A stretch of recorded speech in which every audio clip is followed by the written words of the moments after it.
5-foot freak. What's up? And the legend that is Larry. Yay. Somebody been drinking before they got here, but anyway, don't pay that no mind. We happy to be back, man. I know it's been a long time. We missed you. We hope that you missed us too. But before we jump into it, and we do want to jump right into it, right, Legend? We're going to get a special shout out to a couple of friends. Told them that I would mention them, give them a little publicity. Want to shout out Kerry Bell, John Robinson, Mark Tyler, Herschel Wafer, Cephas Scott. These are good friends of ours. Yeah, Malcolm Moore, Steve Martin. We want to shout out all these brothers, man, and just to say, man, you know they tell you to give them your roses while they're still here. So we just want to let y'all know how much we care about y'all, man. That's it. Nothing more, nothing less. And when we're gonna move on from that, we're gonna jump into our. We don't want to throw salt in the wound. No, we ain't gonna do that. We're gonna jump into our daily upper room blitz, is what we call it. So what we're gonna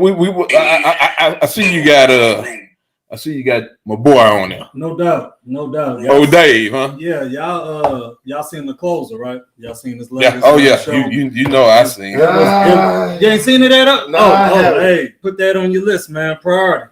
Okay, it's a priority, bro. But it's a classic. But of course, you know, Dave been in the news. He's been catching a lot of hell from it, especially from the alphabet people. And you know, one of the things that he brought up, man, and it should be an eye opener for everybody, is that with Netflix and with Comedy Central, he's able to say the word nigga like all the time, and I mean, and say other type of you know, insensitive racial comments about other races. But you let him say the word faggot, and all hell is going to break loose. Well, you know, on one of his other shows before, because I watched the Dave, my boy, I watched him, and look, man, I just couldn't stand Dave Chappelle. Couldn't stand him. Wow. I didn't like him. I didn't like Dale Hewley, and I didn't like Chris Rock. And the reason I didn't like them, it was right now is why they're my three favorite comedians, is because they're so political. Controversial. They're so political. And so what happens is Dave Chappelle said that he spoke to one of his producers, and he asked him why he could not say the word faggot on that. And she said, "Well, Dave," she said, "you because you're not gay." Yeah. And he said, "Well, I'm not a nigga either." Right. And it was brilliant the way he worded that, man. I mean, like I say, I'm gonna give him the GOAT status. Oh yeah, right now, yeah. Because the way he can infuse comedy and what's going on politically, because he can hide behind the comedy and still get his point across. Right, with a joke. Come with a joke. But when he come with it, he don't hold no punches. I love Dave Chappelle. But what I love about it, what he was saying that they was gonna what they call when they trying to get rid of the artists, he said cancel. Yeah, they're trying to cancel me. He said keep trying. Culture. He said I ain't going nowhere. Cancel culture, but if anything, man, it's just hyping them up, man. Now the ratings are just sky high. Everybody's ordering Netflix, and so the alphabet people, they after Netflix, and Netflix is like, man, you got me. You see these ratings? I mean, the ratings are going through the roof, man. Now, when you're saying the alphabet people, I know you don't want to say the name. No. I'm gonna give them that. I'm going to recognize the L, the G. That's too much for me. Right. Okay. All right. Because it's like 7 of them. I think somebody else trying to join in too, man. Yeah, they're going to get up to at least 10. They're going to round it up. And my problem with that is that, you know, he spoke about the transgender comedian that killed himself, that he what killed. Not necessarily killed himself. No, killed himself. He committed suicide because that community attacked him so much for supporting Dave Chappelle. Well, let me say this though, man, because I know I'm kind of getting a reputation of, look, I am not homophobic at all. You know, my son is gay. We have a good relationship. We talk. I've learned a lot, you know, about myself. You know, there's been that I had to change some ways in the way I judge. So I had to go through that. But I do have a problem with one of their subgroups. They have subgroups? Well, yeah, I mean, but they're all homosexual. I think that's the umbrella, but they each have a little alphabet. It's the trannies, the transgender.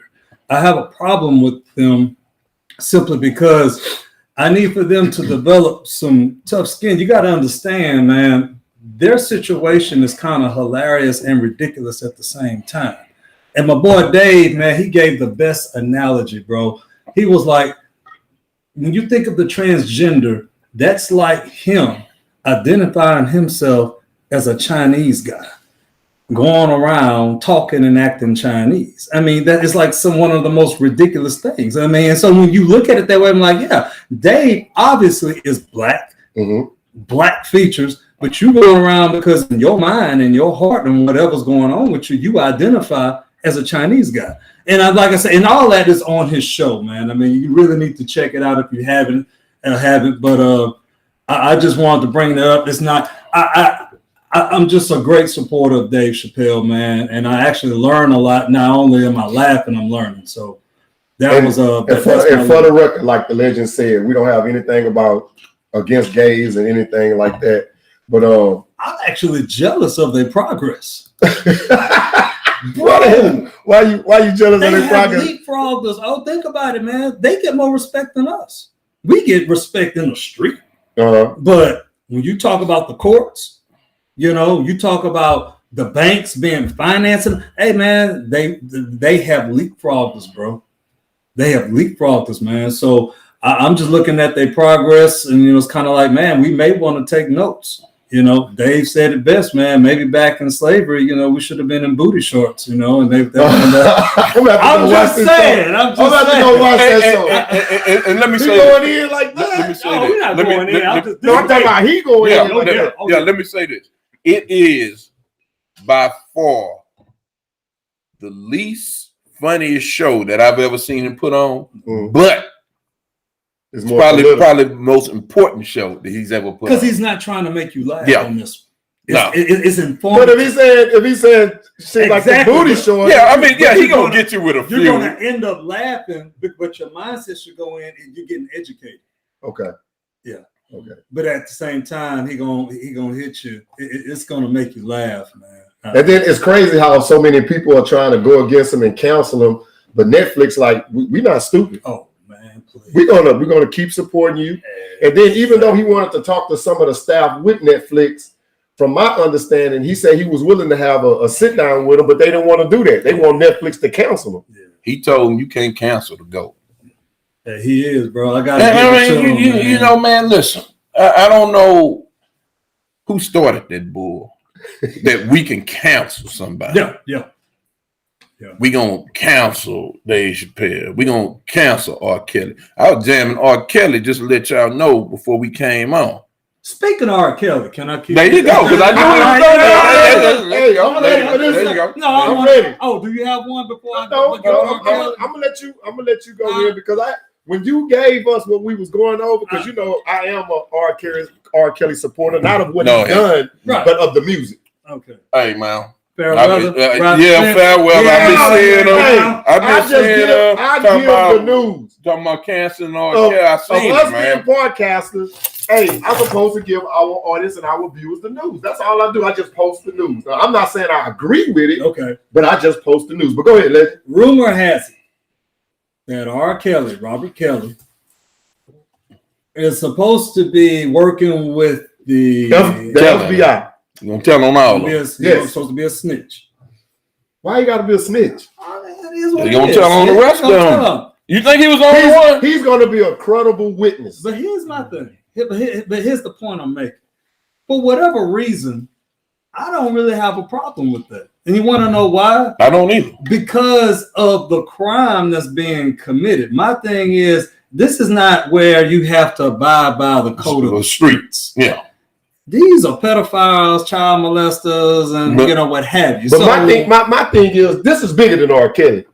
I'm gonna bring down everybody. So, but that's the thing. So my problem with it is that some of these same people who are throwing stones, no doubt, participate. No doubt. And now ours, Sean Carter's name came up, and he was one of his biggest detractors. Yes. Think about when they were, because they got, you know, he used to mess with Aaliyah too. Yeah. You know, he just didn't when they had the Both of Best Worlds tour. You know, they was on the Best of Both Worlds tour. Mr. Sean Carter and Mr. Robert. Oh yeah, they boys. So but then, once he got, of course, you know, he put one on, pushed them in 5. Right. And see, my thing is too. Now, what you was going into with the R. Kelly, he has an attorney that's going to start representing him, the same attorney that represented Mr. Bill Cosby. And with that being said, from my understanding, Mr. Bill Cosby is going to help with some of the funding. Y'all laughing? So, wait, I'm serious. I'm just thinking about the R as he was watching Bill get off. Yeah. And I'm remember when Bill hit that call? When he hit that? Hey, they might get a 2-bedroom.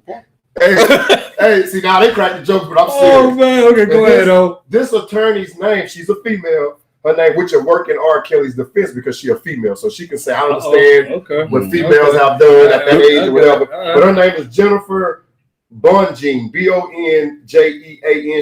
She's based out of New York. So she's doing something that probably a man can't do, but society accepts that, right? Mm-hmm. Exactly. And she's just preluding. That's all. She's probably going to give her input from a female's right.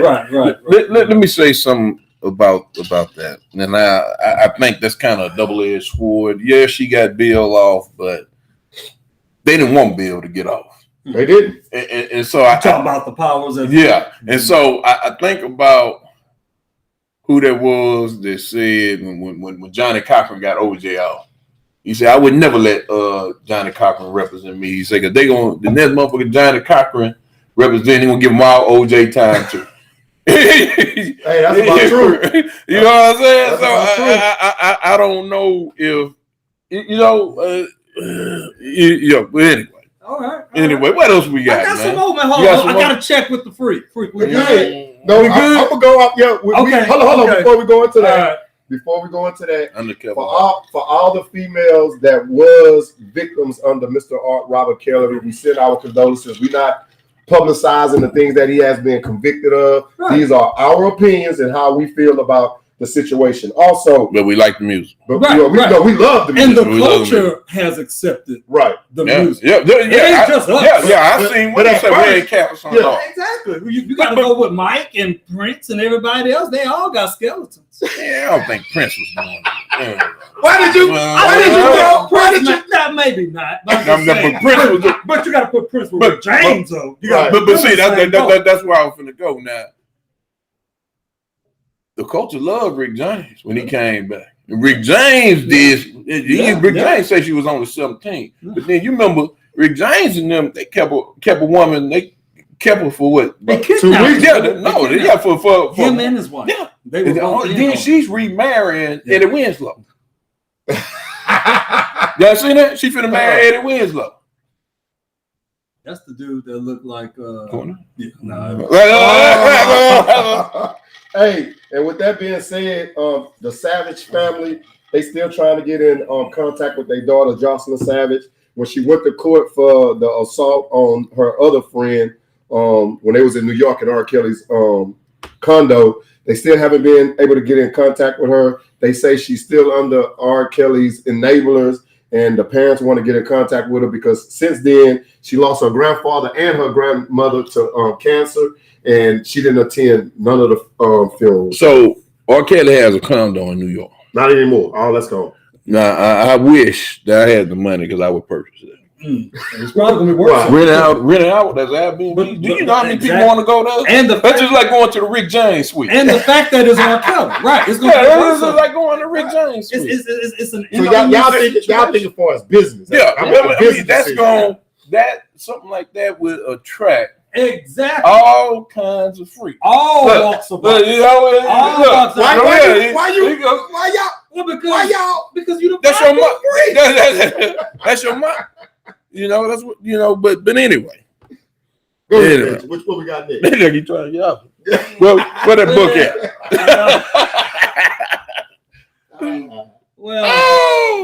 The last one, man, I want to touch on is Will and Jada, man, and specifically Jada. Wow. Yeah, bro. I'm sick of her, man. I'm going. So you think it's really her? I'm sick. Look, bro. Jada's a freak. Yeah, but you don't have to put that man. You put his business out there. And what did she say now? Walk it.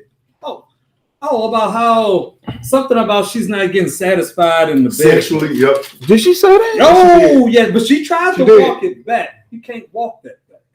You said what you said.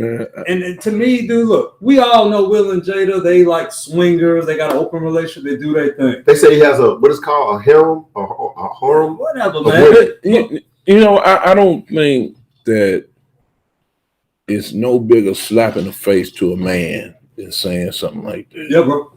Because you went there. You went to. That's why I pride it, man. That's it, and it is. You can say what you want. I pride is there, man. And you can call man sorry, yeah, they'll do that. But what I'm saying, they will do that. But what I'm saying, we can bounce back from that. We can bounce back, and I came up with some suggestions for Will. What you got? Yeah. So, but before I go there, I got some suggestions for Will because this can help others too. Yeah, because Will is a nice guy, man. Y'all know that. Will is a nice guy, man. The Wild Wild West. You must have been listening to your Will Smith CD on the way up. Let me tell you something, dog. What's that song, dog? He made back in the day, a brand new funk. Yeah, no, that was the jam. Oh yeah, bro. That was the jam. Funk. Yeah, man. Hey, I still yeah, man. Yeah. Jamming. But anyway. This girl, let's think about Jada's career because some kind of way she didn't fill herself with a lot of clout. She has, this has been a co-starring, she has kind of been playing the same role. She's never had any major roles, okay? So I'm trying to figure out where she in the Matrix? That's a major movie. The third one, bro. That was horrible, man. I saw that, man. Oh, she went in. No, she went in the first two. Okay. She had an insignificant role. Hey, man, she set it off, but again, set it off. Hold on. That was what's her name? Coke Classics. No, that was her. She was the one that had to go see. She had to go see Mr. Ronnie in that car. You want this money or what? Yeah. She got that money. Okay, that way she held the check. Okay. She held the check. Hold on. So that was a Coke Classic. Okay. Let's go. Got one. No. What's your boy? Minister Society. The name one I'm talking about with Bo King. No, the brother. That's your sister when she showed his fine. Yeah, Jason's lyrics. There you go. Anyway, so we want to compare that to Big Willie? No, she's not on Will. So let's show some respect then. That's my whole point. You gotta show some respect. Let's look at because you're coming off like you Beyonce or somebody, man, and you a low so budget. So he's really the breadwinner. You a low budget actress. Stay in your lane, okay? Before you can kind of go and take an attack like that. Oh yeah, I'm bringing it. So hold on. I ain't going down. You explaining that to us like we will, but we got viewers. Right. I'm talking to y'all. So let me talk to you. So, but my suggestion for Will, because here's how society works, man. They all, again, nobody's really going to defend Will because he's a what? He's a man. Okay, so he's supposed to take that. Okay, whatever. But what if? What if he come back and be like, well, hell, you stink sometimes. Sometimes your oral sex game is subpar. But you know what I'm saying? And she had to get her vagina redone. I'm just saying, man, there's some things, but you know what? He not going to do all kinds of shit, don't you? That's who I am again. He's the freak. Yeah, almost a freak of nature, but all right. But anyway, those are some of the suggestions I have for Will. I know he's not going to take that, and I really don't suggest that to men because men, we got to be held to a higher standard. You got to be a man about things. But I just feel like her and some people, some other females, they take advantage of some men that they know ain't gonna go there. Now there's probably men that's gonna go there, probably put them hands on them. So she wouldn't have been. So I'm not suggesting. So she was no. Oh, go ahead. I'm just saying. Oh yeah, the eardrum buzz. But so in other words, what you were saying, if Tupac would have survived, she wouldn't have been handled Pac like that. And that, no, she wouldn't have handled Pac. See, that was one of the major problems. And then I want to go off of what the legend said. Going from the beginning, they've been having problems since 2011. The breakup started when Will Smith was planning his 40th birthday, and that's when she came out about the sex wasn't all of that. Oh, she did that 10 years ago. But it started in 2011. But you remember she accused them of messing with remember the white girl, the white woman. Remember he did that movie when they were like corn I know what artists? you're talking about. I don't remember the name of it, but she accused them of having an affair or something with. He had an affair with Halle Berry. I'll be that as me. Halle all over the place. But anyway, they had a fantasy illusion that they could make each other happy, which they didn't because they were going through it. I'm laughing because I watched the video the other day when Kobe was playing. Halle Berry, you seen that video? Oh, when she was sitting down with it. That was prime Halle. Looked him. That was prime Halle. Boy. I don't know. She was gonna give it to him. Oh, looked him up. Who said she did? Hey man, we love Cole. We love Cole. Yeah. But come on now. But anyway, in the independent in the independent article, Pickens said they were so miserable with one another, they decided to have an open relationship. Now, all this started in 2011. They've been doing this, but in the open relationship, it wasn't supposed to go public where others should know. And then Pickens stated that her husband don't know how to always sexually satisfy her, which we already elaborated on, and that's one way how women try to get us men, like the King was saying. You can curse us out, you can say all of that, but when you start talking about our in between the sheets activity and all of that, sometimes you can hit our ego. But myself, I wouldn't really give up. We ain't cursed none on this show tonight, huh? No, Wes had a couple. Oh, well, I wouldn't even give a fuck. Hey, well, it don't really matter because they're gonna get us anyway. Oh, cool. It don't matter what we if it ain't the topic, if it ain't the topic, it's our tone. Dude, We ain't nice. So because you remember we had the conversation. I was just like, what did we do? Yeah. It's just always something. It's the number. I mean, the name, and I'm like, it's the subject matter. Oh well, y'all don't have a last name now. Yeah. We are social media. And I'm just but we don't really, dude. I watch other stuff, and I guess because it be on YouTube, some of the stuff they do.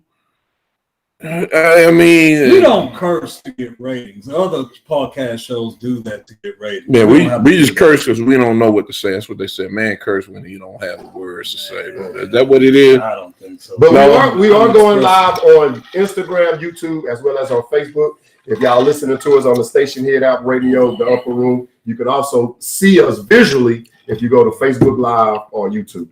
See how I just threw that in there? Do that in there. OB.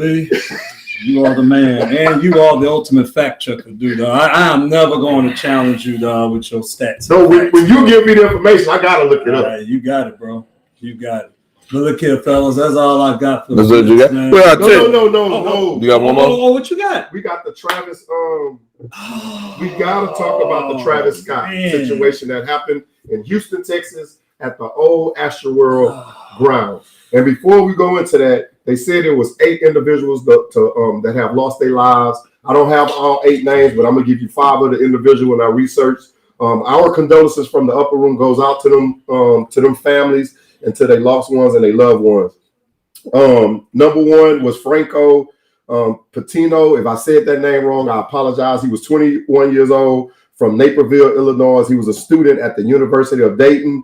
Basil Baige, B-A-I-G, 27 years old. He died because he was trying to save his fiance life from the stampede. Wow. My condolences goes out to that family as well as to that young lady because I know she's suffering real hard by it. So she lived. She lived.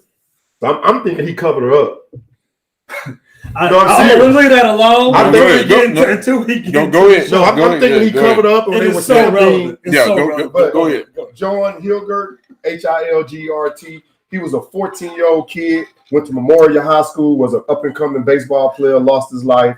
Brianna Rodriguez, 16 years old. She was a high school dancer. I don't know what high school she went to, but my prayers go out to her as well as to the others I just named. And Rudy Pena from Laredo, Texas. He was 23 years old, just celebrated his birthday. And the average age in the people that was lost in that horrific incident at Astroworld was from the ages of 14 to 26. So free. These people were trampled. Yeah, these people wasn't shot because there was all kind of rumors. No, they were trampled. But let me say this: do you know that it had?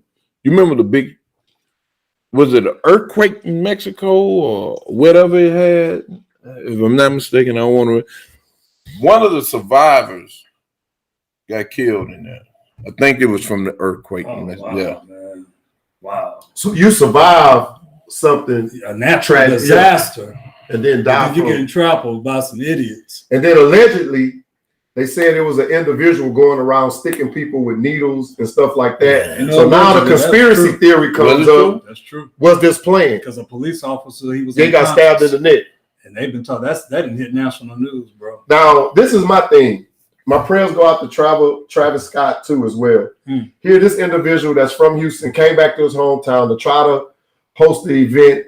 And I know it's gonna be some legal issues, and I'm not putting the blame on he him. already got 2 lawsuits. Because How can you sue him? They had nothing to do with that because he actually stopped. He stopped and told them to render responsible because they didn't have enough security. But it should have been whoever put it on, not him. But this is my thing. I don't know how concerts go. How many security could you have for that? Can't have enough. You can't have enough. But my thing is, soon as all of these kids, adults or whatever, when they was taking the tickets, when they stampeded through the gates, I would have shut it down right there. Shut it down. So I would have shut it down right there. But hold on, freak. That's the part that these people that's bringing this lawsuit, that's going to be their case right there. From the jump, you should have shut it down. Yeah. You know, it shouldn't have even went on because, you could defend that, like, oh, man, this was during a concert. We couldn't tell. We didn't know. It was dark. No, it was broad daylight. They have video. They going through security, running them over.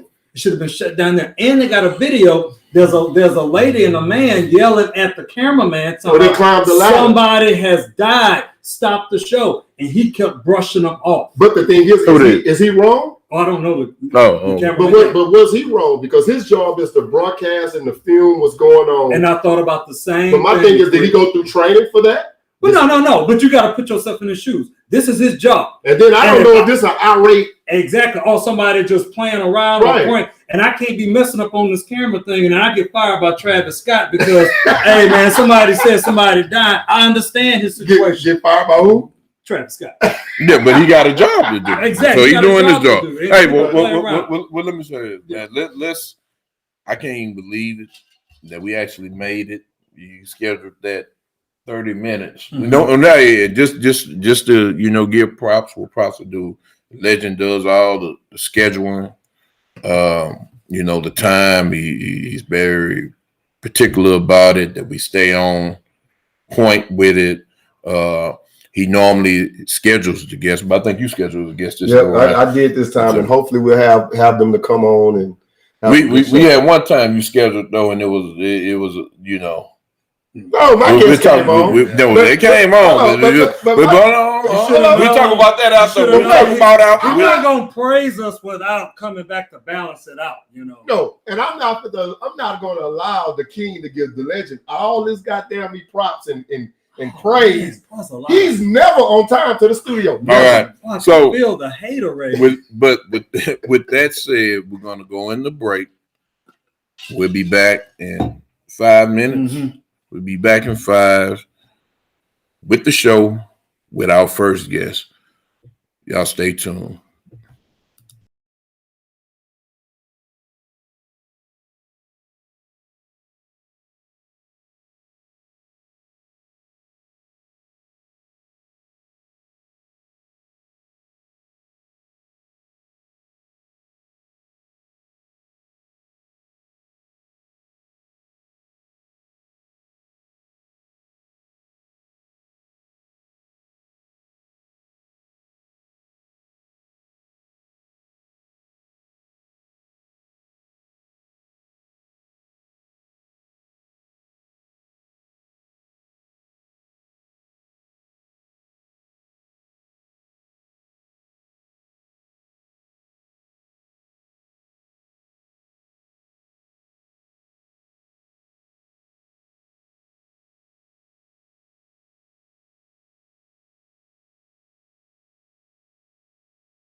what you.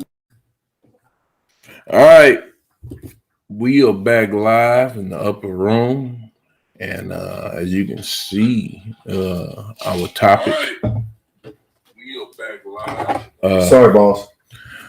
A little mishap there. As you can see, our topic is I don't need a man. And it's been so much in the headlines with this.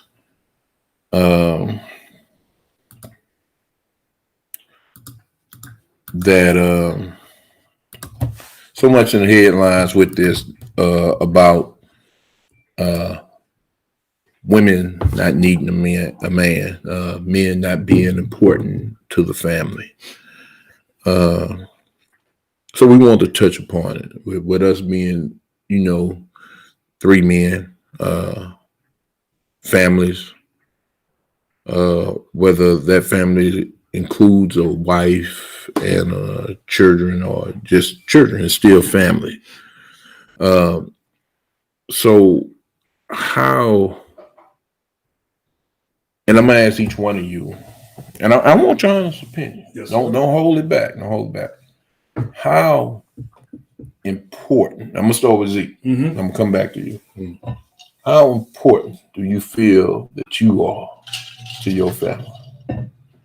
Well, first off, I think I'm very important because for myself, my wife, I feel like I'm the protector. Mm-hmm. I'm the provider. I'm the backbone, even though I have my faults and my wife uplift me sometimes. But far as with my son, I felt like that I was very important into his life because I wanted him to be the same image and the reflection of me. So if I was out there messing up or doing things that I wasn't supposed to do, I wasn't teaching him or giving him life lessons. And back in my years, long time ago, my own son came to me one time because he seen what I was doing and he was like, "Pops, you need to slow down." And that really touched home because a lot of times with our kids, they see everything we doing. They may not comment on it. They may not say anything about it because they know their place, but they know right from wrong too. And I think that was a big educational deal for me. So you think that book right there would help you? He's anxious to let y'all know. No, I ain't gonna we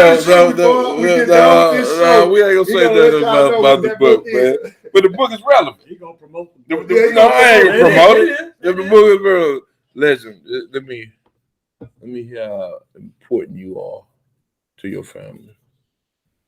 God made me different. He gave me certain gifts and gave me certain abilities. Some things that's instinctive, that's in my DNA. I said some, not all, because there's some things that we can do that women can do and vice versa. But obviously, if he put a man and a woman together, there's some things that, women cannot do. Each bring that you bring to the table, and that's what makes it such a good union.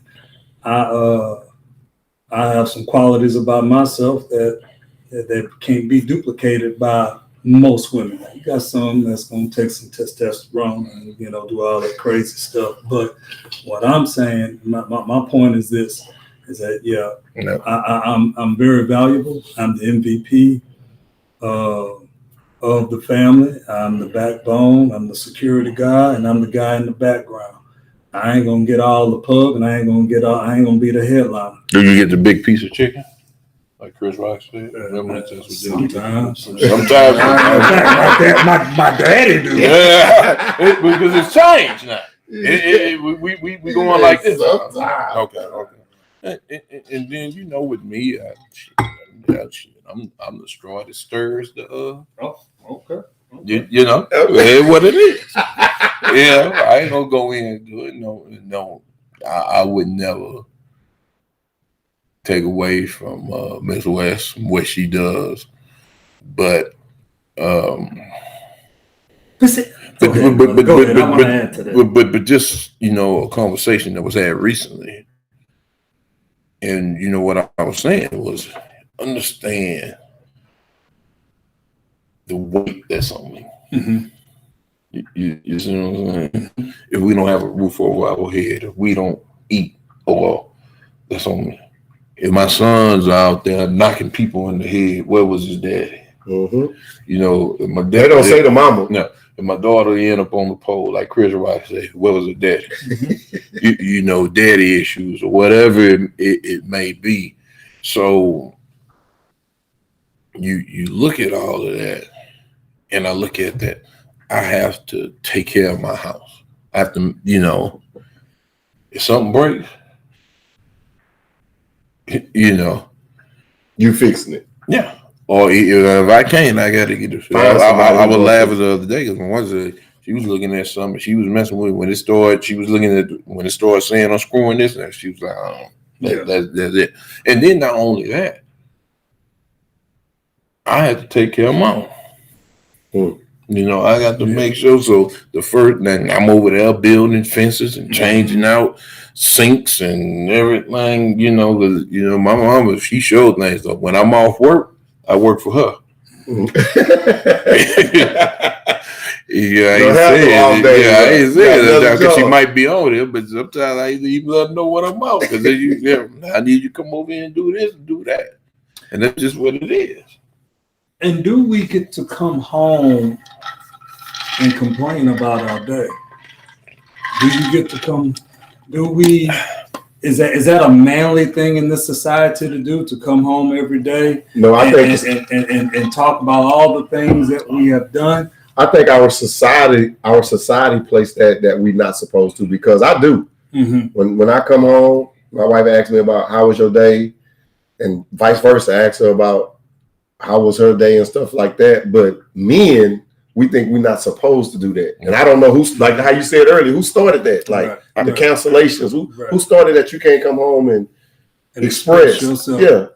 I think that's on a per household, per relationship basis. If I'm gonna come and, you know, I might not do it all the time, but if it ain't going good, I'm gonna let you know.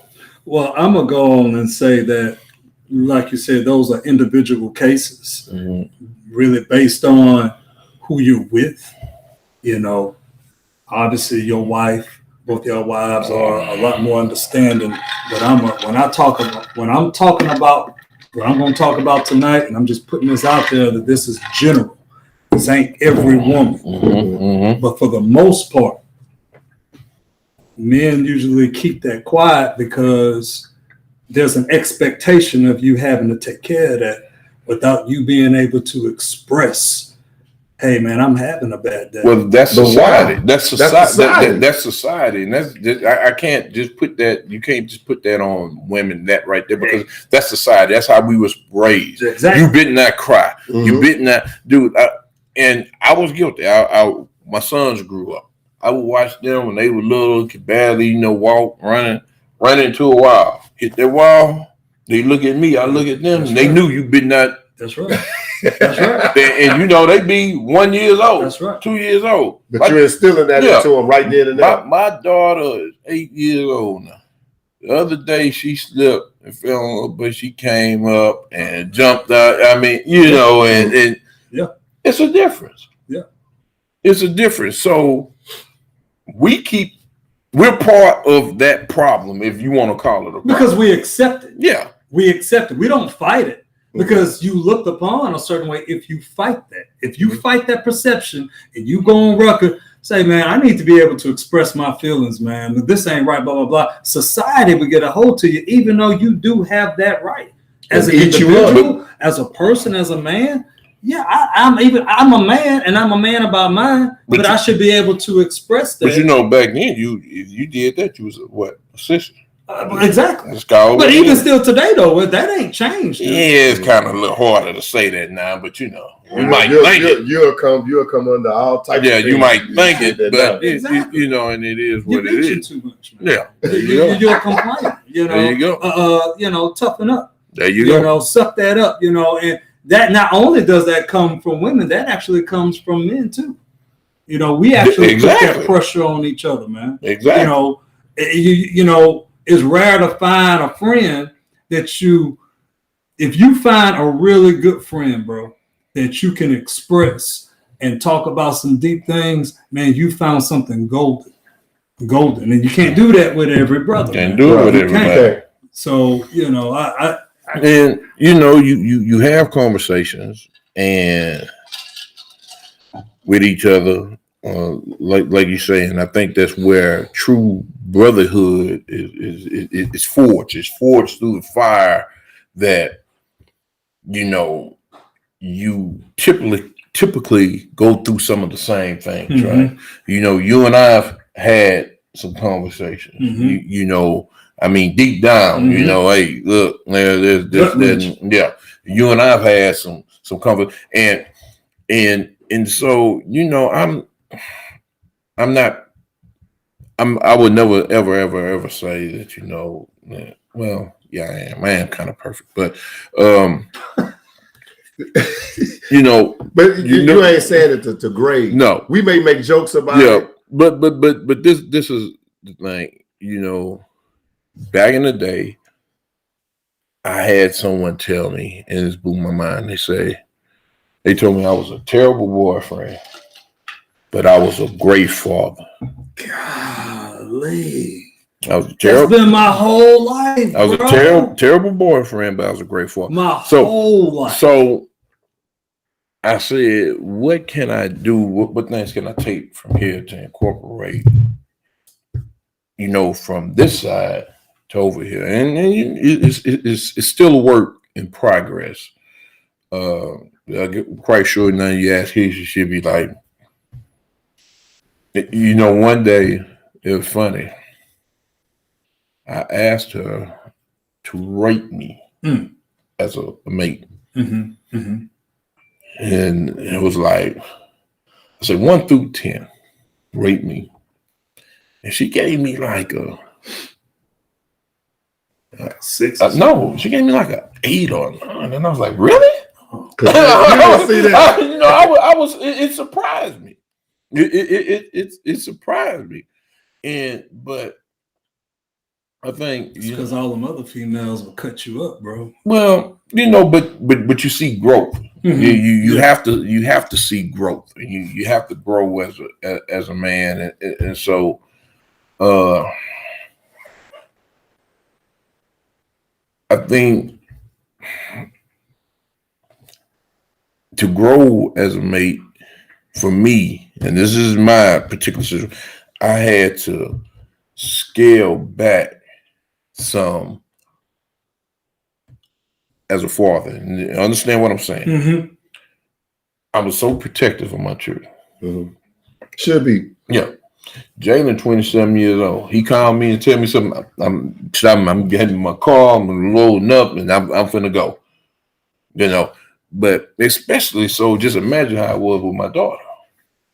So, but children learn to manipulate at a young age. So she knew how to use your daddy got me. So I ain't got to worry about that. I'm untouchable around here.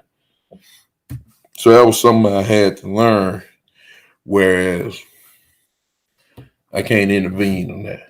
You're literally describing the fine line between being a husband and a good father.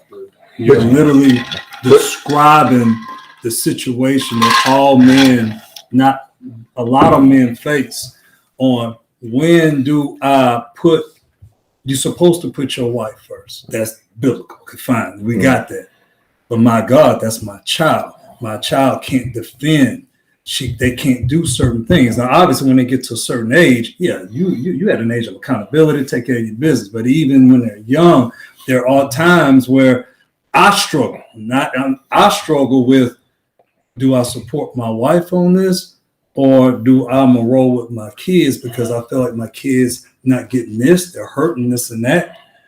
It was a struggle. I've gotten much better because I had to learn through consequences. But you know, when the king was talking about like how he had to scale back, and you was like, man, I've been dealing with that all my life.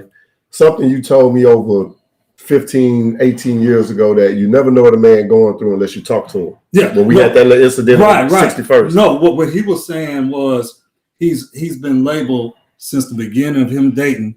You're a horrible boyfriend, but a good father to your kids. Right. And that's why I was going to get on that, because in a previous relationship I was in, trying to do the counseling sessions, I was told that I show no emotion. But as soon as one of the kids called, you all in. Right. And it ain't that we don't care about the person that we with, but as men growing up, all of us, you are taught not to cry, don't show no emotions. So even if I am hurt, I'm not going to show you that. But if a kid tell me I need help or whatever, I'm there. So do they want us to show emotions all the time? Or do we have to pick and choose? They want you to show it all the time. Because they get to show it all the time. And they want us to show it all the time. No, they don't. Yeah, they do. No. Let me give you an example. When it's going down, do you need to really be breaking down and showing your emotions of fear? That's what I'm saying. That's different though, Lynn. No, ain't no different. There's a time and a place. You can't show it all the time. You only can show it when they want you to show it. So you can't show that all the time. Oh, you got to be a man at some points, and then so now you got to pick and choose where they have the freedom to just express all the time and be feminine, be female, be lady, be woman. We have to be a man. We got to show our feminine side when they want us to, but then turn that shit off, and then all of a sudden then be a man when it's time. I'm just talking about the pressure that nobody talks about. And we laugh at it, but that's a real situation of that those are little small decisions we got to make just like that. Okay. You don't get the option to be like, wait a minute, man, do I need to be a man here? No, you better show that immediately. You didn't lost your man card. Yeah. Man, your punk ass. Exactly. You can't sit there and be like, baby, I'm kind of scared too. That dude kind of big. But wait a minute. No. Yeah, but what you're saying with that, then so when you get home and then y'all get into it, would you say, oh, you ain't say that to I've been through that. Yeah. You don't talk to such and such like that. Exactly. And they put it against you, but hey. But anyway, so I mean, that segment about ass. Did it? But what I'm saying, so I mean, I guess we all feel that we are needed, and that's all. Okay. We are needed in some capacity. We are needed in a capacity in the family, and so the reason I want to talk about this because I'm seeing this a lot now. It's popping up all over. I don't need a man. A man is not needed in my house. I can do it all by myself. Lies. Those are the same women that believe that they can do whatever a man can do, and where until they can't. Exactly. Where those women at when that burglar is messing with that door at the bottom? And where those women lining up to go be construction workers and go work on the rooftops and go pick up the trash. I'm just saying. I'm gonna go a little further. I believe, in my opinion, and I know I'm probably gonna get some backlash with this. Oh, we all gonna. It's the majority of the women that's saying that because they buy themselves. There's the majority of women that's saying that because they can say they don't need a man, they can do it all that they want, but as soon as they get a man, they the first ones all on social media posting up the man that they with. Oh. Man, did he preach with it, man? I would have said that. That was like that was something you should have ended it with. You're gonna go there early. Can we end it on that one? Because I go back to it. I go back to it. I can't follow that, man. I go back to it. That's a drop the mic. Don't need a man. Man, dude, man. Yeah, I mean, I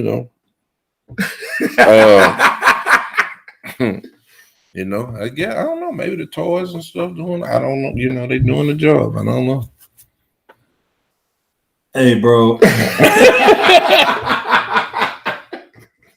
All I'm saying, man, is that there needs to be a level of appreciation for what we do, and it's just not. Overall, I gotta keep saying it. Overall, not every woman, because I don't want women coming on in here and trying to go off and legend, you blah, blah, blah. No. There are some specific situations where there are women that do appreciate, understand. But man, there is a trend going on when you got a group of women, when they go out and they take most of their time to male bash and talk about what they man don't do and this and that. I guarantee there's 1 and 2 that got a good man, but guess what? They probably chiming in because they don't want to be the odd ones out. And then what happens is you got the whole group just churning this whole negativity, about men. And really, you actually got a good man. Now check this out. Not to cut Go ahead. Like you said, the group that's talking about that man, or she man bashing the man she with, somebody in that group. Yeah. Oh, I talked to him. Oh yeah. Because I know you messing over. I almost used the F word. Yeah. Let me say this, and then we'll go to break, and that's that blows my mind that we as people who are in relationships take so much advice from people who aren't. If I'm a mechanic, you're gonna hang around mechanic. Well, if I'm a mechanic, you can't tell me how to fix a car if you're a chef. Mm-hmm. You know what I'm saying? You kind of you see where I'm going with this. So I mean, no one's relationship is perfect. None. And I have people who come and for some reason they talk to me about it all the time, and maybe because mine is not perfect, but I think maybe it's because one thing you won't ever see done in this household is my relationship blown up on social media. Mm-hmm. So I get mad. Yeah. She getting we ain't finna do that. Because even further, you got to realize that I'm the father of your child, or you're the mother. You see what I'm saying? So yeah, now done that, man. Yeah, there we go. But anyway, so okay, we're gonna go to break, and when we come back, we're gonna have our first guest. What was her name again? Our first guest is going to be Miss April Duncan. Miss April Duncan. Okay. So we're going to go ahead, take a 5-minute break, and then when we come back, we're going to bring Miss Duncan in and see what she has to say. We will be back in 5.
Let's go. All right, we back live up a room in Cleve with my co-host Zeke, the 5-foot freak, and the legend that is Larry, and we are speaking on the topic of I don't need a man. Men just, they just ain't relevant. They ain't really, got one, it's okay, kind of like a dog or something, pet. But got one, it's all right. And, But anyway, so we have our first. They got robots coming out to replace us. That's in the works. Like is that like a dog? Yeah. But he actually moved. The competition. Yeah. But you said he gonna hit the spot every time. You said ain't gonna hit or miss. You ain't gonna get the Will Smith treatment. You said it ain't gonna be no she's. They are out there, but they ain't got nothing where they moving. They got a robot coming up. All right, let's get on. Man, we better get on point. Let's get our first. Don't lose them. Our first guest, Miss April Duncan. We're gonna bring her in, and I'm gonna let you jump on this because you seem like you kind of ready. You ready? You ready? All right, we're gonna bring her on in. Miss Duncan, can you hear us? Yes, I can. Can you hear me? Turn your phone down, mic, the volume. Yeah, it's kind of echoing back. Is that better? That's a lot better. So as you know, we're speaking on women not needing a man, and that's been a huge topic in social media. And let me say this, and this is my take on it. And I kind of hate to jump right in and say this, but it's black women that say it. I don't see any other. Now, I'm not saying they don't say it, but no one promotes it. It's not a rally cry. It's not a public rally cry. Like it is for black women. Exactly. They probably are saying it, but it's a movement that I don't need a man. Okay. It's a movement. Let me step back because he. But let's Duncan. Let me go ahead. I want to build the foundation first. Okay. So, what's your overall perception of black men? Like, what's your take? Like overall, let's just start there before we start in deeper. Like overall, yeah, y'all a handful. Okay, we're getting a little echo back now again. You have two devices on, maybe? No.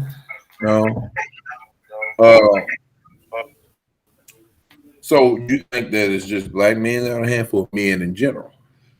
Can be from my experience. Let me say that. From your experience. So let me ask you this. Not to dig too deep, are you in a relationship right now? No. Okay. But could it be when you say us as men, and you already didn't clarify, we're talking about black men, are a handful, do you make that statement off of because it may have been that one particular man that really hurt you, so you say we're a handful, or it's been numerous relationships that you may have been in throughout the course of your life that us as black men haven't been doing the right thing and we was always the ones at fault? Well, first let me say I have never dated outside my race. So I don't know what the other race of men are like. But for as black men, for as relationships, I haven't had that many through the spare time of my life. But the off and on dating experience has been, it's been a piece of work. Miss Duncan, are you considering going outside the race? And hold on, before you answer that, the men that you have dated, have you dated any good black men? No.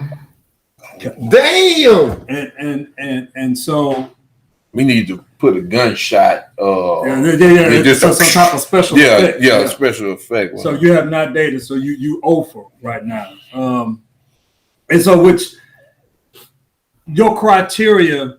What is your criteria of a good black man or a good man? But how can you have a criteria? She never had no experience. Well, no. She has to have criteria because she has judged all of them as being. Okay. I'm with you. I'm with you. So since she's judged that, she has to have a criteria. She has to have some requirements and expectations.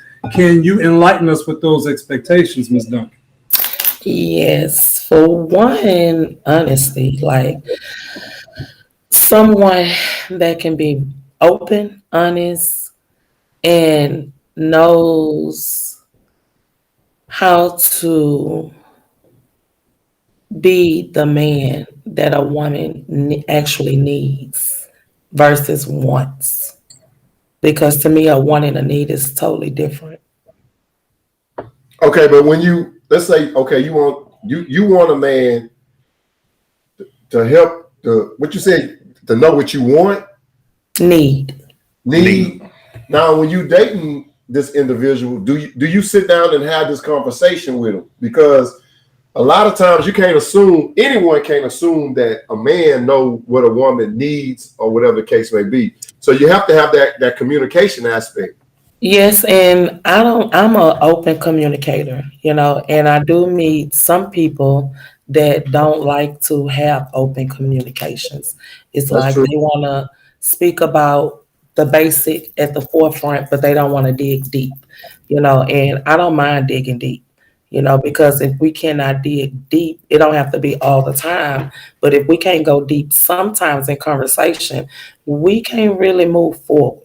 I'm not a sweep it up under the rug type of person. Let's talk about it, to get to know one another and where our mind's at.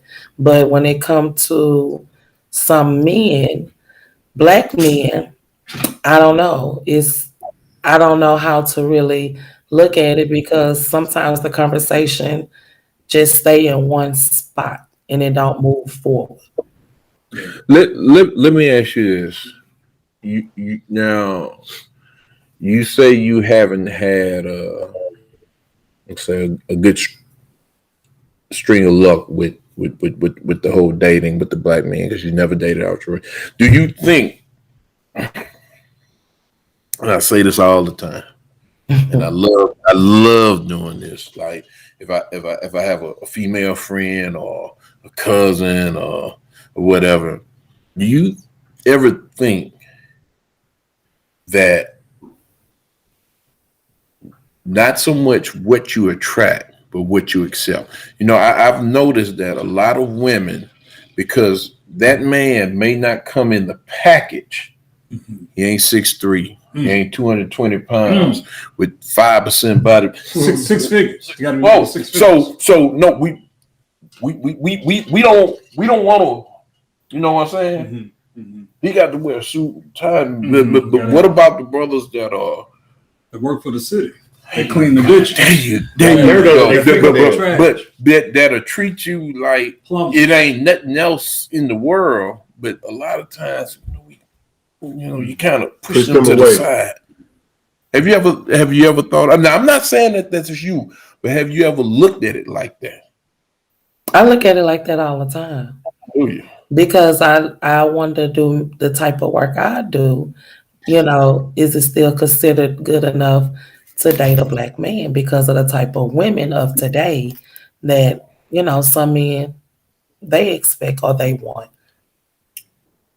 Look, and let me say this. I'm a pretty transparent person. So I would give this, me and my wife, we had a conversation once about Instagram.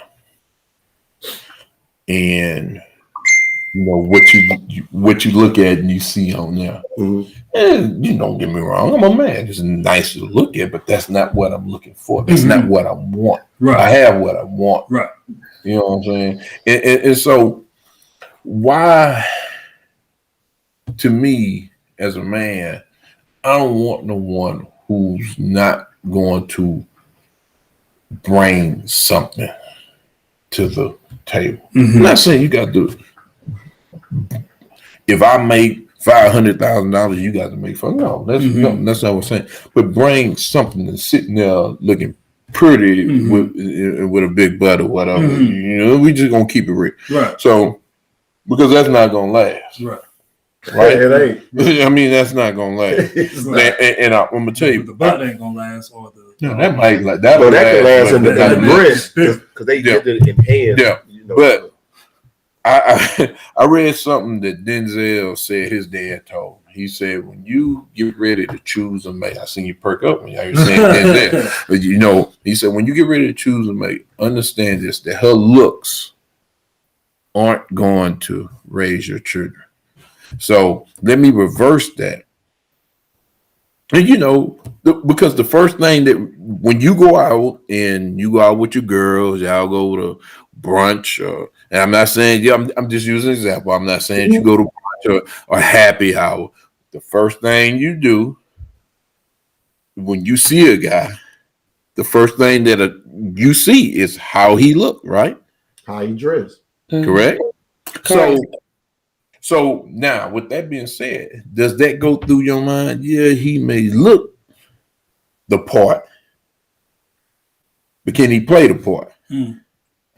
Yeah, because I'm not a label girl, like, so I can care less. Like, just long as he's matching and decent in my eyes. You know, some girls go for the labels. I don't go for the labels. I can care less. I grew up with the labels. So as of now, you know, I'm 40 years old. I don't have time to date labels. I'm trying to date a man, someone that knows and understands a woman, and where you don't have to lead him, you know, be the leader of him, because now I'm not sure if they remember how to lead. Well, I think the thing is, that is deep. But I think what the problem is, and we talked about this when we was off air, a lot of time it's not necessarily that they don't know how to lead. Who taught them how to lead? That's true. Because a lot of African, and I'm saying a lot of African American men, and I'm not saying all, I grew up in projects. I didn't know how to court a woman. I seen all my uncles messing with all these females, so I thought that was the thing to do. I didn't have nobody raising me to say you're supposed to open the door for a woman.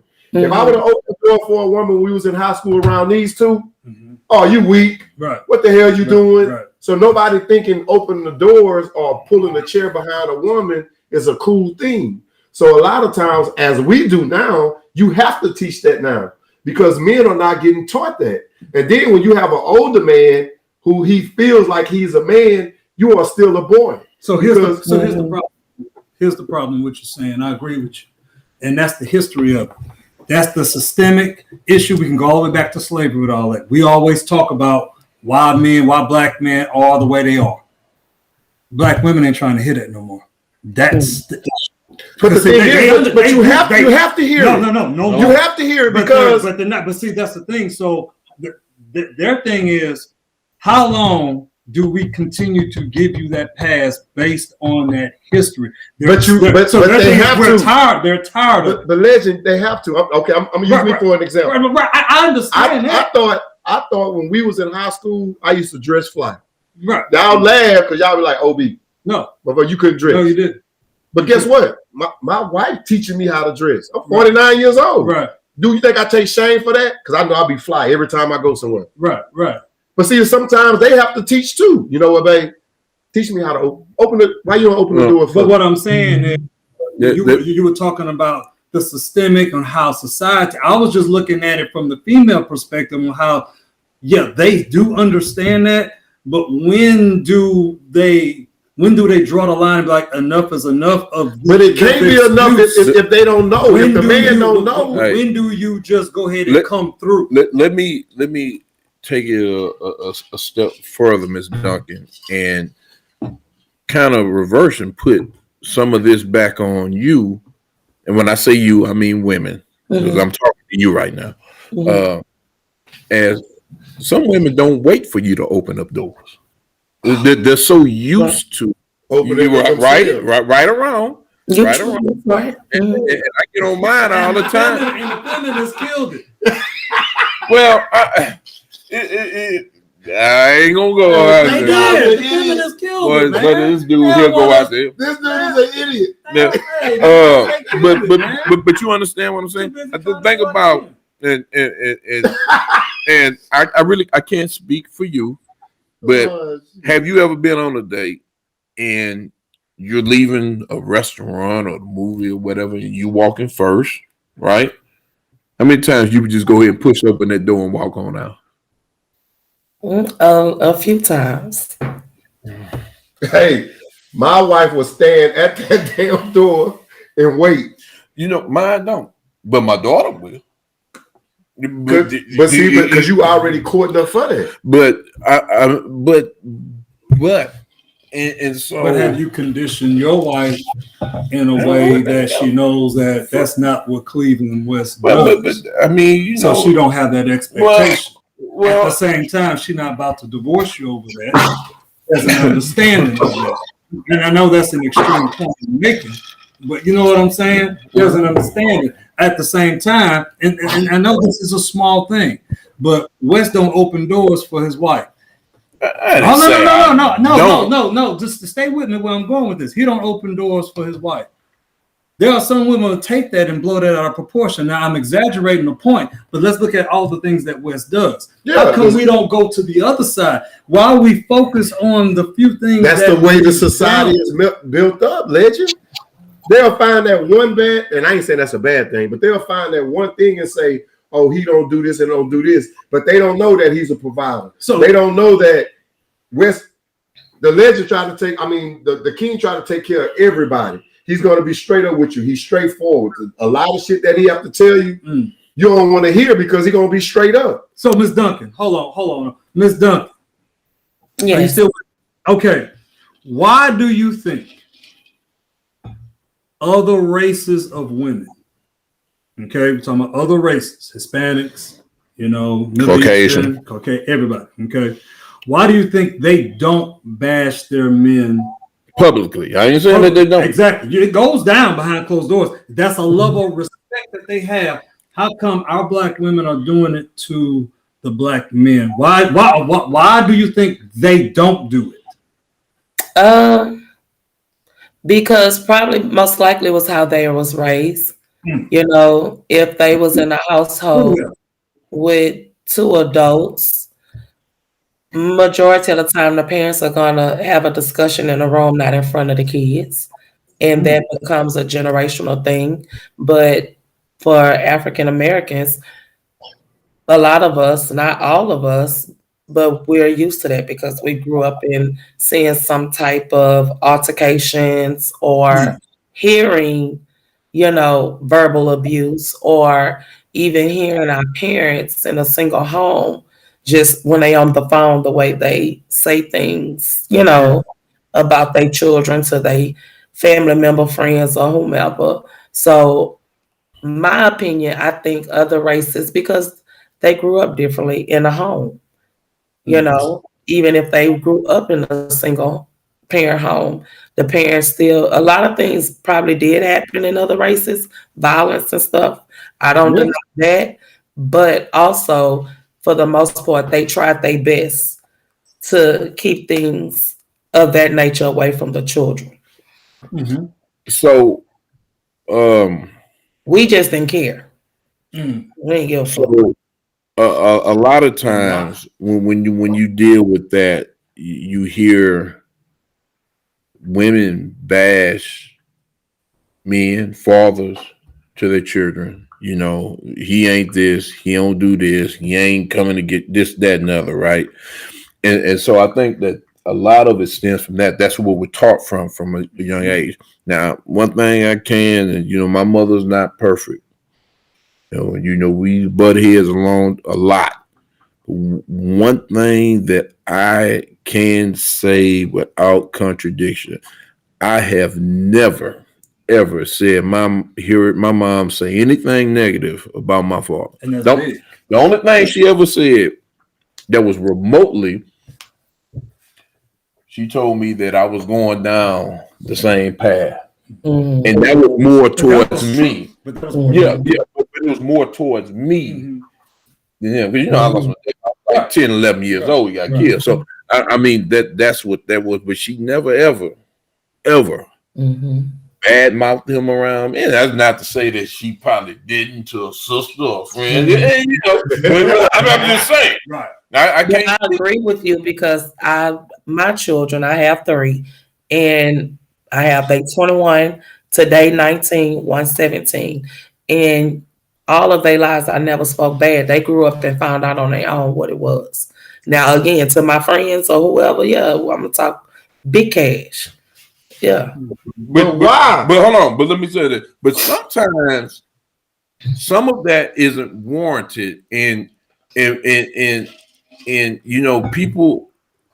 Woo, that was a hell of a hit. But people do that, and it's not warranted. I know some of that was geared towards me, you know, my older son, and you know, some of the stuff, but the people around me knew better, and he knew better. You know, I ended up, you know, raising them. So I mean, you know, and this was you know, you was around. You when we would be sitting there, right. He was sitting right exactly. there. He was with us. So you know, but you sit and you get a lot of that. That's not warranted towards the man. I think that it just becomes almost a natural reaction just to blame it on them and say, you know, well, what good are you? We getting by without you. We don't. You're surviving though. Yeah. That's not ideal. Well, but you surviving. don't. They don't look at whether it's you know, you getting child support, or whether you're buying the children's clothes, or when they need to go on a trip. You know, let's not get it twisted though, King. That's some sorry dudes out there. Oh, it Let's is. not get it twisted. It is. We're not defending the sorry dudes. And it's some men that aren't needed. My issue about this whole thing, and I know we're probably going to go to break, is that the good is suffering for the bad. And so women are bringing this baggage from past relationships of being hurt and misused and this and that, and they're bringing it to the guys that's really not like that, and they're prejudging it, and that wall is up. And so the good guy has to fight through that wall, and then they're tired, they're getting frustrated, and round and round we go, and the black community is on this hamster wheel, and we can't get off of it. I'm done. Okay, before we go to break, but help answer this though. Mm-hmm. So, I have a 17-year-old daughter. Finds, I don't even know how to label this individual, but finds the one that, you know, helped conceive on Facebook a year ago, and goes to child support court, goes through all that. I'm not the drama and all that type of a woman, but you choose to pay child support, but don't even choose to build a relationship. I have reached out and even asked, you know, even recently, to invite him and wife because she graduating this year, to prom and everything. And it was just on their end, just a bunch of chaos. And my thing is, how do you want to pay child support for somebody that you don't, that belongs to you, that you don't even want to build a relationship with? Black men. Can I go ahead, because go ahead, bro. I think with that situation, if he volunteered to pay child support, it ain't him. It's the individual he's with.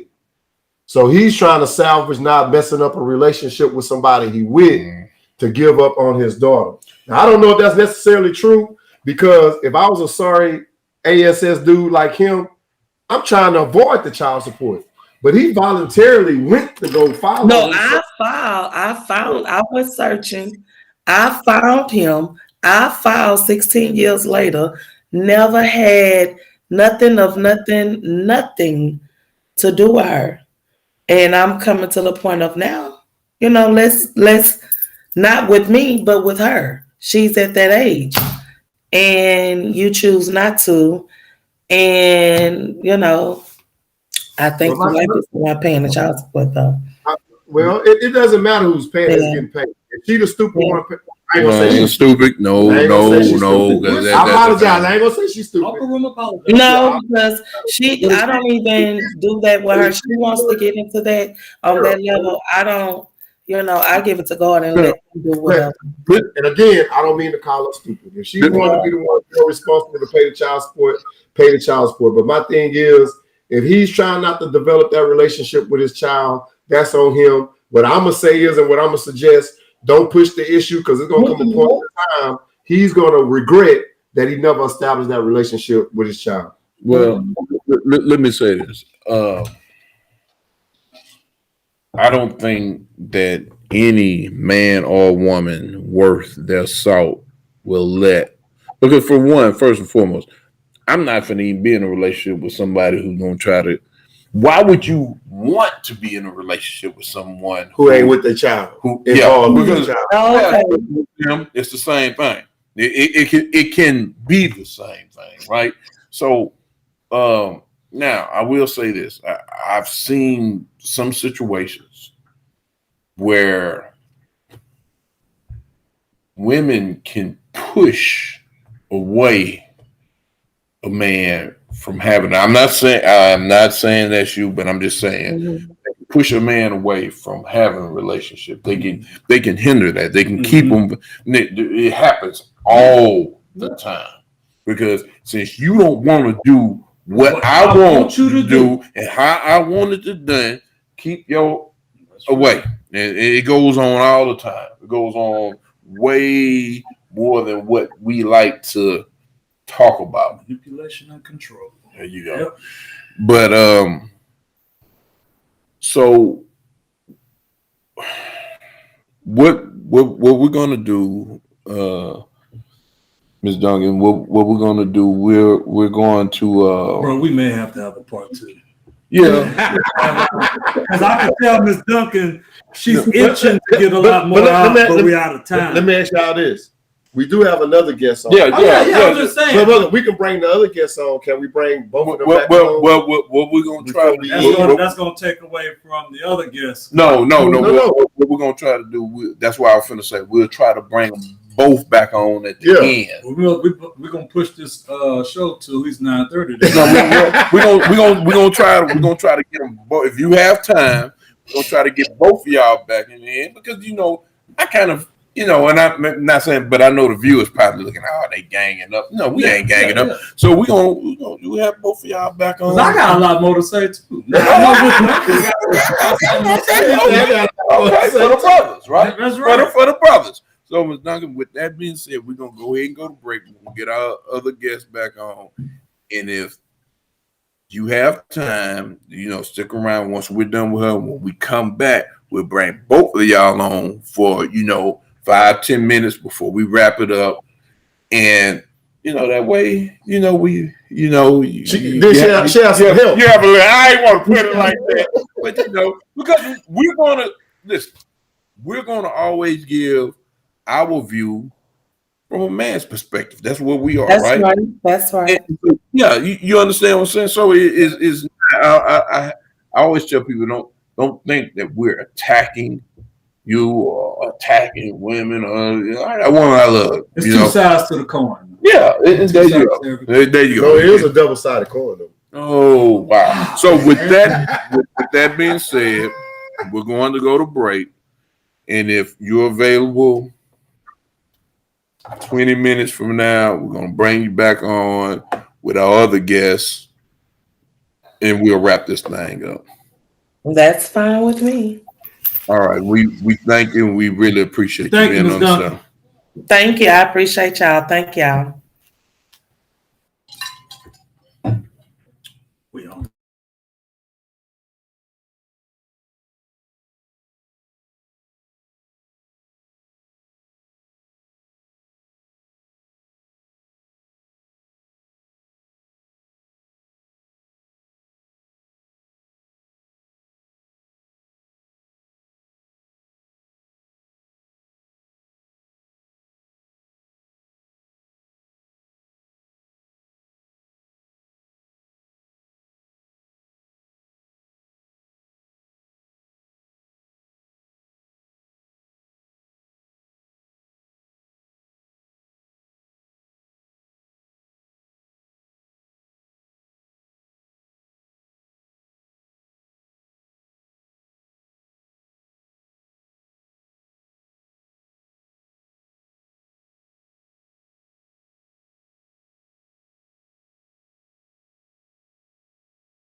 All right, we back live up the room.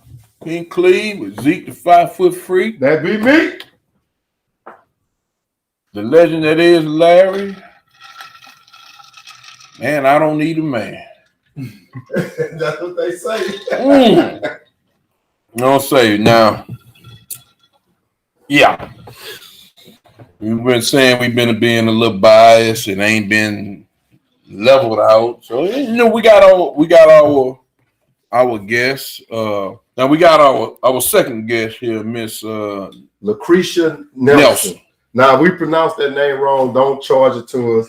I know you're gonna come in here and probably curse our ass out. Yeah, charge it to the game. Charge to the game. So where Miss Nelson from? I don't know. She's gonna have to explain. She's gonna explain all that. She's one of our followers and supporters on Facebook, Instagram. So we finna get on here. And first, you already know. Okay, let me ask. Let me jump on this. Okay, here she comes. Oh, here we go. Here go Miss Nelson. How you doing, Miss Nelson? I'm doing good. How are y'all? Did you pronounce your name right? Yeah, you did. Okay, you got that right. All right, we're gonna jump right into this. Ms. Nelson, you have a man? I do. I'm married. all right. There you go. Now, so I hope he's listening over in the background. He will be either talk like he's talking. He is needed around that house, right?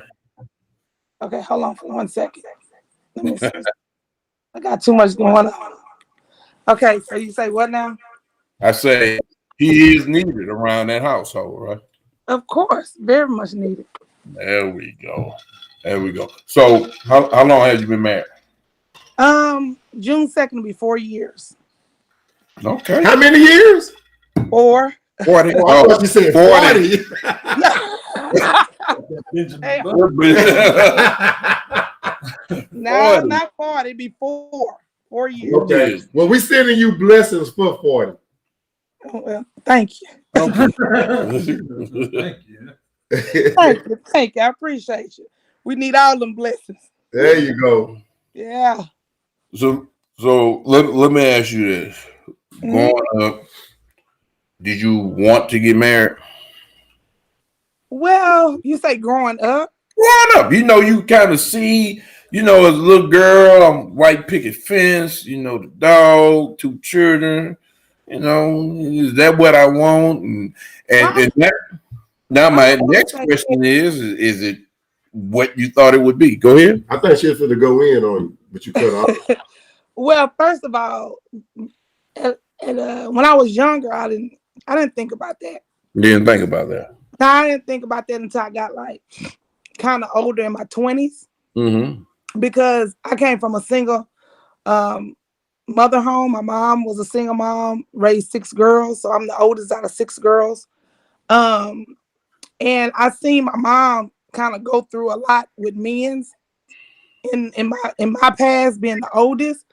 So my focus wasn't on as a kid marriage. It was more of raising my siblings. You know what I'm saying? Mm-hmm. And I knew raising them, I was like, oh, I don't want no kids. You know what I'm saying? But when I turned 19 and I met my son's father, I ended up moving to Florida with him. And I ended up getting pregnant with my oldest son, which is 26. And it went from there. It was did I want more kids? And then I thought about it. I was like, yeah. Marriage didn't come along until, like I said, in my 20s. I was in multiple relationships, but I was in long distance relationship. It's just, how y'all men's are, Oh, there you go. See, that's what hold on. No, but let me explain. Hold on. Before you go there, let me explain. No, you already said it. You can't. No. But you do. But at the end of the day, I'm not here to bash no man, because I'm the type of person, people gonna do what they want to do anyway. You feel what I'm saying?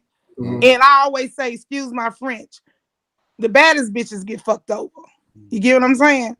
So at the end of the day, even though I experienced my past relationships of, cheating and all that stuff, it didn't do nothing but make me stronger in my next relationship. You feel what I'm saying? So you didn't. Hold on, listen. Hold on, Miss Duncan. First off, Miss Nelson, not Duncan. I mean Miss Nelson. My bad. I apologize. I apologize. Yeah, I apologize, Miss Nelson. Mm-hmm. First off, could you just give us a little insight, like who you are, where you from? Okay. After you do that, because I got something for you right now. Okay. Well, I'm from. I was born in Galveston, but I've been in Houston. My mom moved to Houston when I was 5, so I've been in Houston all my life. Okay. I'm 46 years old. Where you went to school at? Jesse H. Jones High School.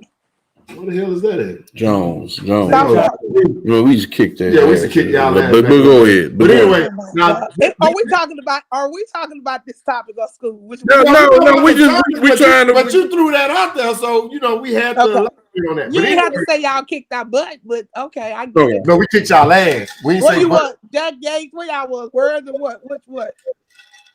Who us? Yeah. We Galveston Ball. Okay. Well, Yeah. She had shit to say. Y'all don't even. I don't even think y'all played Jones and Galveston Ball. We played Jones. No, you didn't. Y'all was in basketball. Oh, probably basketball. Okay. Mm-hmm. Okay, but anyway, here's my question. Mm-hmm. Are you married to a black man or a white man? I'm married to a black man. Okay. Now, when you said you know how y'all men are, yes, we have our faults. And us females do too. Okay, because that's where I'm going. Yeah, but even though you stated you all know how y'all men are, did you cheat too? No, I didn't. So you never cheated? Nope. Let me tell you something. When I met my, I know you ain't gonna tell on yourself. You married? No. It's not about telling on yourself. You got to look at it. I'm 46. My dad was 50. My oldest son dad is 52. So he was way much older than me. You get what I'm saying? Mm-hmm. He was way much older than me. So, I mean, he did some things, but at the end of the day, ain't nobody perfect. And like you say, everybody had their downfalls. Now, I'm not gonna say in my previous relationship I haven't cheated, because I have. Oh, so you can stand with that one individual, but you have cheated before. I have cheated before, yeah. Okay, all right. That was my oldest son's father. My daughter, which is 21, me and her dad, I kind of felt that, like coming out of a past relationship, sometimes we do bring baggages and things. We all do. Yeah, and things that your past is. So I'm gonna tell you like this. How can I say it? I'm not gonna say I don't trust a man, but I don't put nothing past no man. And that's vice versa. But you married now, though. That should be. Yeah, and I'm married. And hold on, my husband never gave me any reason for me to feel like he's cheating. But I don't put nothing past no man. But that's your husband. You should trust him. I'm not saying I don't trust him. I understand exactly. Just don't put nothing past no man. When he walk out that door, I don't know what he got going on. Damn. Hey, let's do good cop, bad cop, because how you doing, Miss Nelson? Hey, how you doing? I'm married a legend. I'm gonna come a different way. Excuse my boy over here. Do you feel like, or maybe your husband may have brought this up? Have you brought past issues or some baggage or maybe some mistrust from your past into your current relationship at any time? And you've already mentioned that, I don't put nothing past no man. Mm-hmm. To me, that is a form of putting a certain wall up. It may not be a thick wall, but it is a wall. Do you feel that you've done that to protect yourself? And do you think that protection hinders your current relationship on being the best that it could be? Well, no, because with my husband, we already, when we first started talking, I'm the type of person, I'm straightforward. And I'm nip it in the bud. Mm-hmm. I'm the type of person, I'm not finna, let me back up. I ride motorcycles. I'm a biker. Right. So me being a biker, it's just whether you're a biker, trail rider, whatever. You know, I have a lot of male friends. Exactly. So when my husband been after me since 2013. Me and my husband didn't get together till 2016. But I'm not gonna say I wasn't ready for marriage, but he was. But I told him coming into my relationship, into this relationship, look, you know I ride motorcycles. If you can't accept the things that I do, then don't touch it. I can respect if you don't touch it. Right. Because I'm gonna live my life and I'm not gonna stop doing something that I've loved and been doing for years. Right. You know what I'm saying? You got to have good communication at the jump. So the things he had to accept, if guys come and holler at you or they come and playing with you or picking you up. There's nothing in that. It's nothing in that order. You gotta pick her up and you know what I mean. No, it's not in that order. What I'm saying is if you can't accept me, because some men say they can accept things as far as a woman being on a bike set trip and can't because they feel like, oh, it's all about how you carry yourself as a woman. I agree. You get what I'm saying? So I've been on a bike set since 2000. And I think I've only dated one guy, which I have dated one guy on the bike set, and we was together 4 years. And once we broke up in 2015, and that's when I got with my husband in 2016. But that's y'all thing. I mean, you've already established that from the beginning. Right. You've already had that conversation. Y'all both in agreement. So we good with that. That's not an issue. I was just basically talking about, do you feel like you've brought from some past hurts into the relationship? Okay, but you did say you don't put nothing past the man, so that is a form of walk. But let me move. I got one more question. Do you depend on your husband for your personal joy and happiness? Do you depend on him? Do you have that expectation that he needs to make you happy, to bring you joy on a 24/7 basis? Is that his job? God damn. Well, I mean, my thing is the type of husband I have is very loving and affectionate. He gonna always put a smile on my face. I mean, I get roses like twice a week. Return it now. I mean, basically anything. He the type of person, anything that's gonna put that smile on my face, he gonna do it. You know what I'm saying? Right. But do you expect it though? Yeah. Do he have to send the roses twice a week? But no, he don't. That's something he started from the beginning. So the point I'm trying to make though is that if your husband fell off on some days, do you already come into the relationship with internal joy and happiness? Basically, you're not needing him to come through in that area 24/7. Yeah, we all want to please each other. Yeah, and there's a lot of women that have that high expectation of, well, he don't make me happy, but he's human. It's impossible because he cannot cross all the T's and dot the I's. You don't know everything that you've gone through in your life. And from upbringing on up, there's a lot of things that you probably won't share with him. And so my point is, I'm just trying to paint this picture of if everybody just go into a relationship without having that top expectation of, you got to make me happy, you got to give me joy, I think that will be better. And we just focus on making each other happy. So I'm actually just trying to give a message, but that's basically it though, Miss Nelson. Thank you. Wait a minute. Now let me see if I can throw me a little twist in here. Miss Nelson. Mm-hmm. Is Miss Nelson at home? Yes, she is. I say Mr. Nelson. Oh, no. Yeah. Oh, okay. I was gonna see if he wanted to get on here and see what he had to say about it. But you know, he would have got on. Yeah, maybe we'll get him on the next one. Yeah. But you know how I like to do things. Right. Yeah. Can I go ahead. Go ahead. Miss Nelson. Now, this is from one of our viewers on our radio podcast station by Lock Queen 1982. She's not saying that you don't trust your man, but the statement she put on was, yeah, if you can't trust him, you should not marry him. And I think she was kind of entwining on when you said you don't put nothing past no man. So are you saying you don't put nothing past no man? Is that a trust issue? No, that's what I'm saying.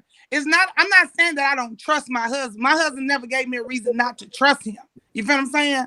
Mhm. But at the end of the day, You ain't gonna be shocked. I'm not gonna be exactly. You know what I'm saying? Like you don't know what nobody intentions. Exactly. I say it You know all. what I'm saying? So at the end of the day, and even if it happened, it wouldn't surprise me because it have happened in the past. You feel what I'm saying? Okay, but with that being said, let's just say, and Mr. Nelson, we are behind you, brother. We are for our black men. We're not saying you cheating, but let's just say you find out that Mr. Nelson did cheat. Would you leave him? No, we'll work through it. That's what I'm talking about. We're gonna work through it. All right.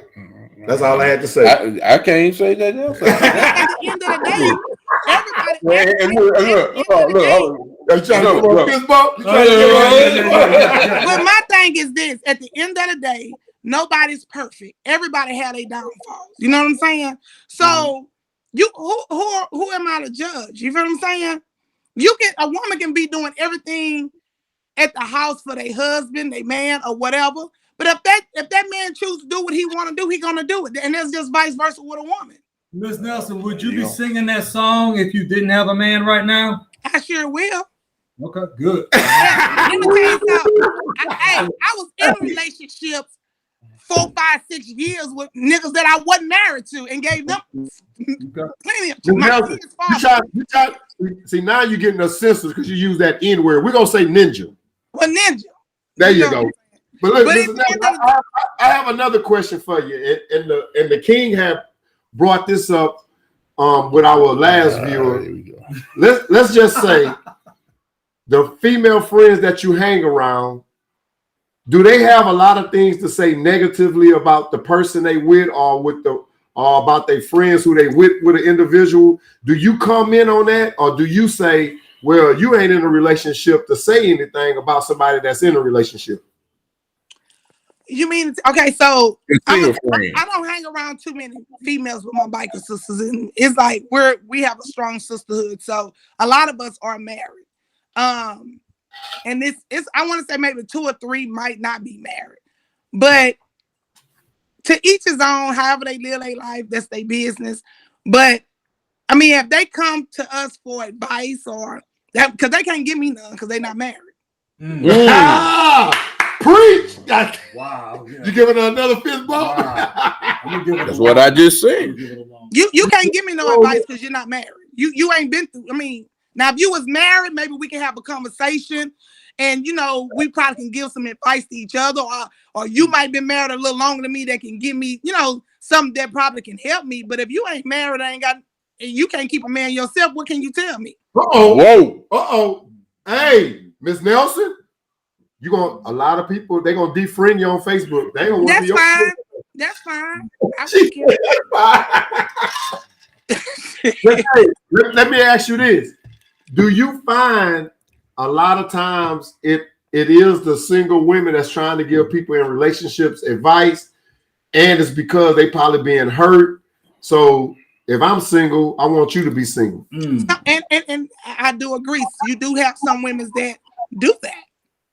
You feel what I'm saying? You do have preaching, man. She on there preaching. Yeah. And then you have some women that are jealous of the fact. Some women are jealous of the fact that, hey, they on the outside looking in, so they feel like because you happy and they bitter and miserable, they want you to be bitter and miserable.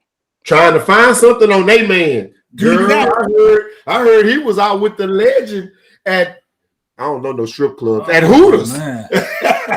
Miss Nelson, do you find yourself being pressured to chime in those negative conversations because you do have a good husband? Do you feel the pressure? Like, man, I don't want to really say nothing good about mine because everybody bashing theirs. I'm just trying to get a feel on what's going on when these girls hang out and what they really be saying. Because not everybody has a bad husband and a bad boyfriend. Well, let me tell you this. I get a lot of compliments. My husband, like we on social media, we both post a lot, good and bad. But I get a lot of people be like, girl, congratulations, you lucky. Because I didn't get married till I was 43 years old. You know what I'm saying? So a lot of people, you know, they proclaim they be happy, but they really don't. But it don't bother me. But I tell people, look, your time coming. Hell, I said if I wasn't married by 50, it was a wrap. I was gonna be, you know. Uh-huh. But that's what you said. Now this what I want you to chime in on, because the king, he can't stand that. With the social media, you just said you will post the good and the bad. Mm-hmm. Why post Me the and my bad? husband will. Me and my husband will. But why though? I mean, like, it's nothing. I'm not saying like bad. Okay, let's just say like we do things like for my anniversary, for our third year, was it our third year anniversary? I did I decorated my backyard with my gazebo. I had a saxophonist. I had a private chef that came out, and like I told my husband, I wasn't looking for him to do anything for me for my anniversary. I wanted to do it for him because he always doing something for me special. You know what I'm saying? So that day was particularly, it was for us, but it was mostly for him. Yeah, you got more respect for your husband than to pull a Jada Pinkett Smith and put y'all business out there. That's good stuff. That's good to know. Like that, we'll post. So I told my husband last year, I told him when we first got together, I say I want an all-white party for my 50th birthday. Well, my 46th birthday, he surprised me on a yacht in Kingman with my family and friends. And then I told him I wanted a Jeep, but I didn't expect for him to jump out and go buy me a Jeep for my anniversary this year. Wow. You get what I'm saying? So that's the type of stuff. Wow. He's in tune. Yeah. Into your wants.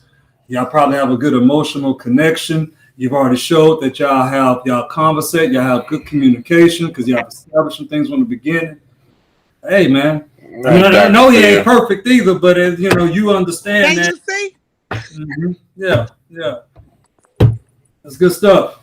So I mean, this is something that God blessed me with, because like I say, I've been through the ups and downs, the bumps and bruises. You feel what I'm saying? So he just blessed me with a good man.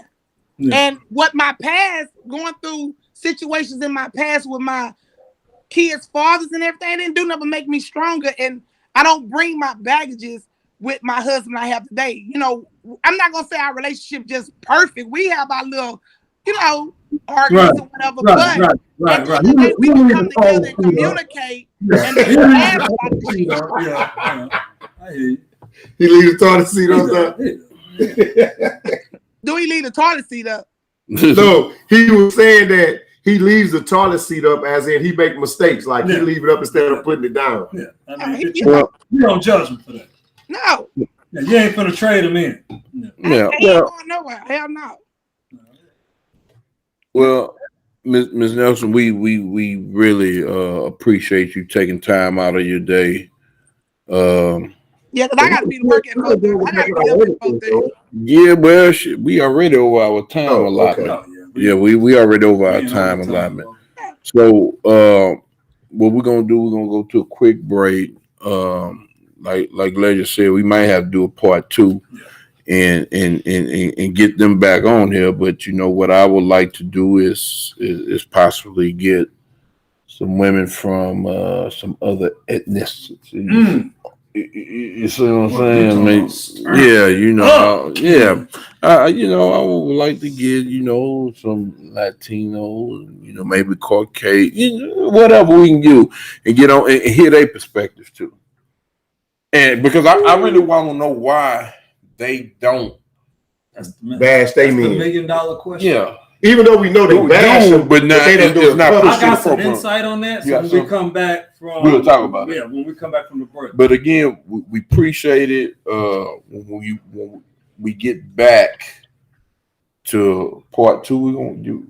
Maybe we'll do that right away while it's fresh. Yeah.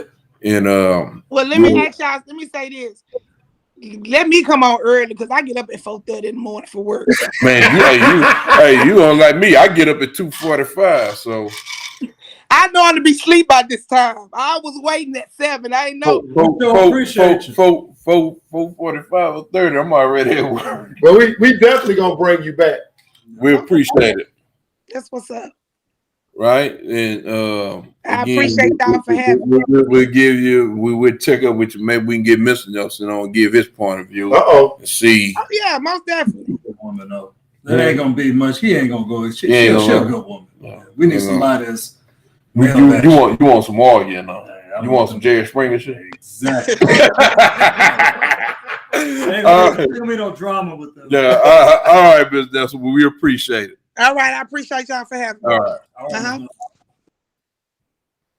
We're about to take a break. Yeah, we're gonna go to break, and then we'll come back and wrap this thing up, make it real quick. Yeah. All right. We'll be back in 2 minutes.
All right, man. We back live upper room. We're gonna wrap this thing up. We wanted to bring our guests back, but one had a bedtime, and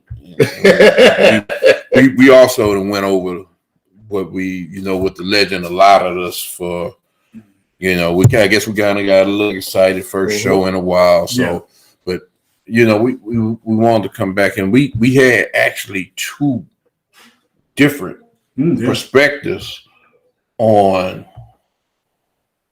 the situation of needing a man or a man being there or whatever. And in my opinion, though, y'all, it's kind of consistent. When you look at the first guest, she went through a string of. Yeah, she was single, also bad relationships. Okay, so and then the second one, bad relationships, but she has a man. And so you notice the attitude is totally different. And so is it, and again, we don't want to paint that broad brush. We don't want to get ourselves in trouble. But to me, when you start talking to people and you survey the land, it's pretty consistent. I guess